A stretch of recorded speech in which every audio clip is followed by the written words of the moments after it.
Los Angeles Rams head coach Sean McVay went on the Rich Eisen Show today and spoke about a variety of topics. Of course, one of the major lines of questioning pertained to RB Todd Gurley, the status of his knee and how much it impacted the Rams' postseason. McVay's responses were confusing. Eisen, was that kid hurt during the playoffs? McVay, he was obviously banged up at the end of the year. And I think to his credit, he did everything to get himself ready to go. Had a great game against Dallas in the playoffs where you see the explosiveness for the 35-yard touchdown run. The New Orleans game really was more of a result of how the game played out, kind of the flow of the game. We weren't able to get the run game going much and didn't start out great. Couldn't have been more impressed with what a stud and what a pro he was and how he handled that. And then in the Super Bowl, he made some big-time runs. Really, when you look at the way that second half started, Rich, he made a couple big-time runs. Pops a wide zone that he levels it off, and then he breaks one out on the left sideline where New England Patriots' Patrick Chung ended up hurting his arm. There's a couple plays here and there where it's 3-3 in the fourth quarter. He breaks a run that ends up getting called back on holding that you just never know. Really offensively as a whole, because Todd has been so successful and done such a great job, people have the tendency to think something was wrong. Really, it was more of I didn't give ourselves a chance to get anything going. So, our offense didn't produce. It wasn't really Todd, and the opportunities were so limited. That's where I've got to do a better job of putting our players in situations to make those plays. Eisen, because this could be coming from a fantasy football lens of the world. He was so integral, it just seemed he touched the ball way much more in the first 13, 14 weeks, and I know he got hurt toward the end of the year. And in the playoffs, he's on a bike. He's standing and his helmet underneath his arm. It was just strange, to be very honest with you. McVay, it was. And it was a weird deal where he's so tough. He's pushing through different things. Eisen, is he trying to get through? Is he in your ear? McVay, oh no, Todd is a pro's pro. And really, he is such a mentally and physically tough guy that he would never be like that at all.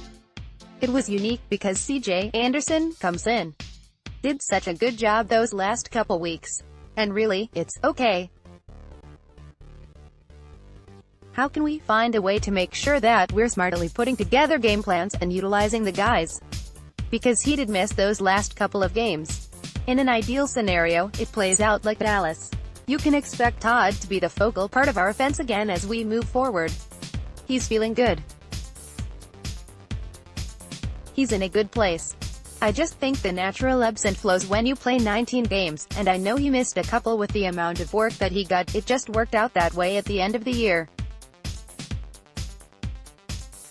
He got a very similar workload in 17.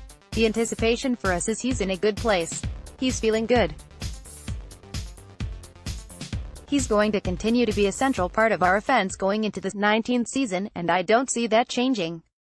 Eisen, is there a possibility you put him on a little bit more of a limit in the first 12 weeks of the season? McVay, you know, I wouldn't say that. I think we've just got to do a good job of monitoring how he's feeling throughout the season. And again, it's football. And things can occur in a game that maybe make you wake up more sore than you were before. He's always been so good about being able to communicate to us. I think what you really saw was a warrior pushing through the Philadelphia Eagles game, and then that led to missing a couple of games. He's the only one that can tell you exactly how he was feeling, but I know the way that guy goes about his business and I have all the confidence in the world that he's gonna do a great job physically, mentally getting himself ready to go so that he's peaking at the right time when our first game opens up. Look, a lot of that simply doesn't make sense. But it's not necessarily new. It's just strange to claim Todd Gurley had 4 carries against the Saints because the Rams weren't able to get the run game going much in the same game that CJ Anderson had 16 carries.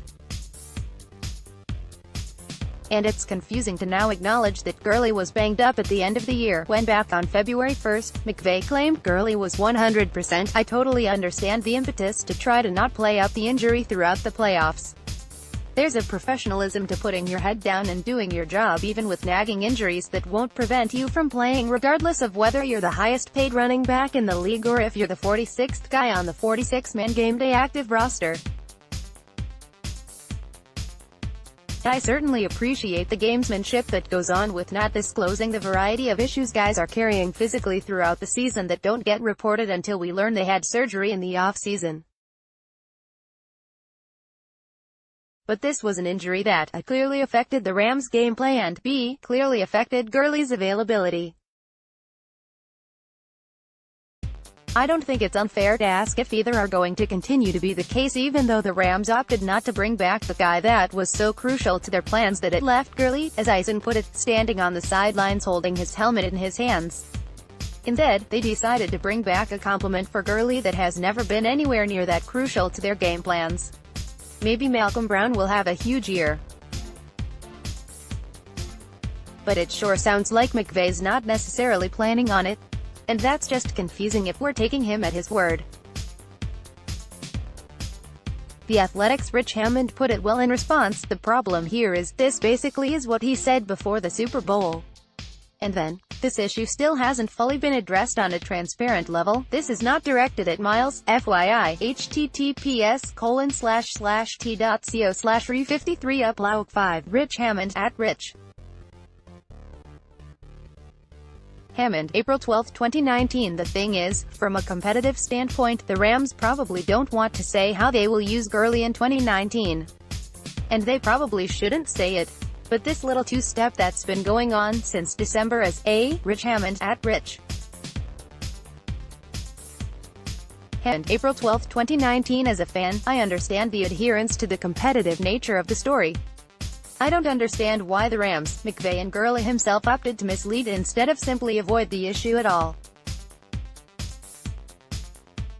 Eisen also asked McVay about the improvement of QB Jared Goff, and the infamous no-call against CB nickel Roby Coleman in the NFC Championship. McVay and Gurley as well as Goff, DT Michael Brockers and DL Aaron Donald will all address the media on Monday around 3 p.m. Eastern Time, 12 p.m. Pacific Time. Expect some kind of update one way or the other.